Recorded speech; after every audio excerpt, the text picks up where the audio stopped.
আচ্ছা, ইসলামের মৌলিক ভিত্তিগুলো ঠিক কি যদি এক কথায় জানতে চাওয়া হয়? আজ আমরা এমন একটা কথোপকথন নিয়ে আলোচনা করব যা ইসলামের মূল স্তম্ভ, ঈমানের শর্ত আর ইবাদতের সর্বোচ্চ স্তর এই সব কিছুকে এক জায়গায় নিয়ে আসে। এটি হাদিসে জিবরিল নামে পরিচিত, যা ছিল ইসলামের শিক্ষার এক অসাধারণ প্রকাশ। চলুন এই ঐতিহাসিক সাক্ষাতের গভীরে প্রবেশ করা যাক। ঘটনাটা শুরুই হয় বেশ নাটকীয়ভাবে, একজন রহস্যময় ব্যক্তির আগমনে। সাহাবীরা যখন নবী সাল্লাল্লাহু আলাইহিসাল্লামকে ঘিরে বসে আছেন, ঠিক তখনই সেখানে এমন একজন এলেন যাকে কেউ চেনে না। তার পোশাক ধবধবে সাদা, চুল মিশমিশে কালো, দেখে মনেই হচ্ছে না যে তিনি লম্বা কোনো সফর করে এসেছেন। এই ব্যাপারটা কিন্তু সবাইকে বেশ অবাক করে দিয়েছিল। এই অপ্রত্যাশিত আগমনই ছিল এক গভীর শিক্ষার সূচনা। এই অতিথি কিন্তু সাধারণ কেউ ছিলেন না। তিনি একদম সোজা নবী সাল্লাল্লাহু আলাইহি সাল্লামের দিকে এগিয়ে গেলেন। তার হাঁটার মধ্যেই একটা স্পষ্ট উদ্দেশ্য বোঝা যাচ্ছিল। সাহাবীরা তো অবাক হয়ে শুধু দেখতে থাকলেন, কারণ তার আশাটা ছিল যেমন অপ্রত্যাশিত, তার আচরণও ছিল তেমনই অচেনা। তার বসার ভঙ্গিটা খেয়াল করুন, কি দারুণ মর্যাদাপূর্ণ, কিন্তু একই সাথে কতটা আত্মবিশ্বাসী। তিনি নবী সাল্লাল্লাহু আলাইহি সাল্লামের এত কাছে গিয়ে বসলেন যে সাহাবীরা আরও বেশি অবাক হলেন। এটা স্পষ্ট হয়ে যাচ্ছিল যে এই সাক্ষাৎ কোনো সাধারণ আলাপ আলোচনার জন্য নয়, এর পেছনে একটা গভীর উদ্দেশ্য আছে। কোনো রকম ভনিতা বা ভূমিকা ছাড়াই আগন্তুক সরাসরি তার প্রথম প্রশ্নটা করলেন। আর এই একটা প্রশ্ন দিয়েই ইসলামের মৌলিক কাঠামোর এক নিখুঁত পাঠ শুরু হয়ে গেল। তিনি জানতে চাইলেন, ইসলাম আসলে কি? নবী সাল্লাল্লাহু আলাইহিসাল্লামের উত্তরে ইসলামের সেই 5টি মূল স্তম্ভের কথা বললেন। ঈমানের সাক্ষ্য দেওয়া, নামাজ প্রতিষ্ঠা করা, জাকাত আদায় করা, রমজানের রোজা রাখা আর সব শেষে হজ পালন করা। এগুলোই হলো ইসলামের মূল ভিত্তি, যা একজন মুসলিমের জীবনযাপনের পথ দেখায়।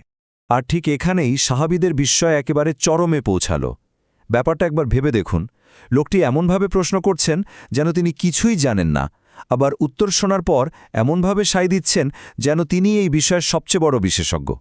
তার এই অদ্ভুত আচরণ উপস্থিত সবাইকে আরও হতবাক করে দিল। কথোপকথনটা এবার কিন্তু আরও গভীরে চলে গেল।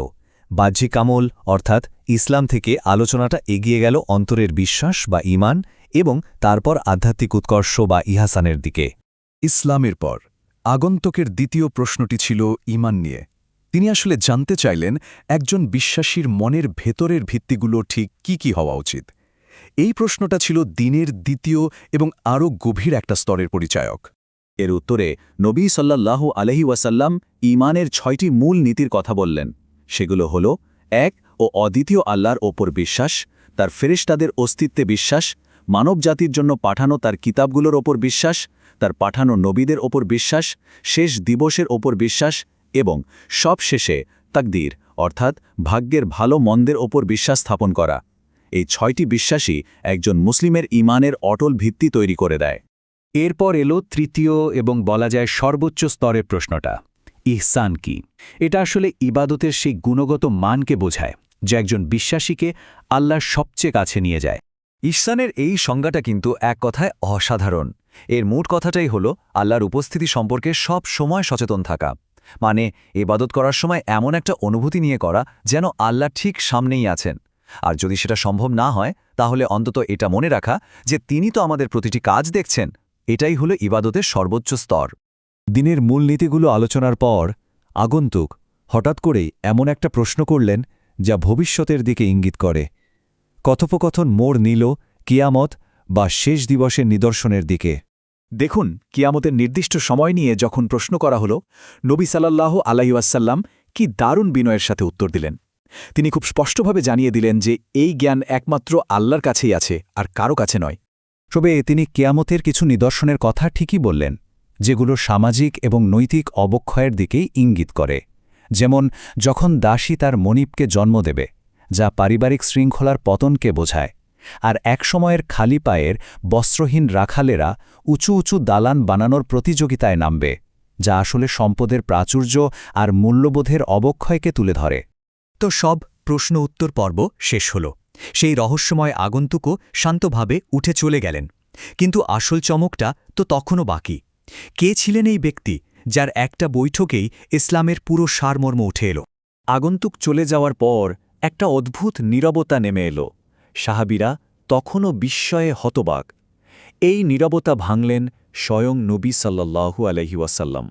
কিছুক্ষণ পর নবী সাল্লাল্লাহু আলাইহি ওয়াসাল্লাম সরাসরি উমর রাদিয়াল্লাহু আনহুকে জিজ্ঞেস করলেন। এই একটা প্রশ্নই ছিল সেই চূড়ান্ত রহস্যোন্মোচনের মুহূর্ত, যা সাহাবীদের সমস্ত ধারণাকেই পাল্টে দিতে চলেছিল।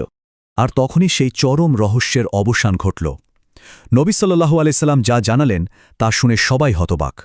এই আগন্তুক কোনো সাধারণ মানুষ ছিলেন না, তিনি ছিলেন ফেরেশতা জিবরিল আলাইহিসসালাম। তিনি মানুষের রূপ ধরে এসেছিলেন যাতে সাহাবীদেরকে তাদের দ্বীনের মূল ভিত্তিগুলো এক অবিস্মরণীয় উপায়ে শিখিয়ে দিয়ে যেতে পারেন। তো এই হাদিসটাকে কেন এতটা গুরুত্ব দেওয়া হয়? কেন আলেমরা একে বলেন উম্মুস সুন্নাহ বা সুন্নার জননী? কারণ খুব সহজ, এটি ইসলামের পুরো কাঠামোকে মাত্র একটি ঘটনের মধ্যে দিয়ে তুলে ধরে। এই হাদিসটা খুব সহজভাবে দ্বীনের ৩টি স্তর আমাদের সামনে তুলে ধরে। ১. ইসলাম, যা আমাদের বাহ্যিক আমল। ২. ঈমান, যা আমাদের অন্তরের বিশ্বাস। আর ৩. ইহসান, যা আমাদের আধ্যাত্মিক চেতনার সর্বোচ্চ স্তর। এই ৩টি মিলেই একজন মুসলিমের দ্বীন পূর্ণতা পায়। তাহলে সংক্ষেপে এই হাদিসটি কেন এতটা গুরুত্বপূর্ণ? কারণ এটা হলো দ্বীনের একটা কমপ্লিট রোডম্যাপের মতো।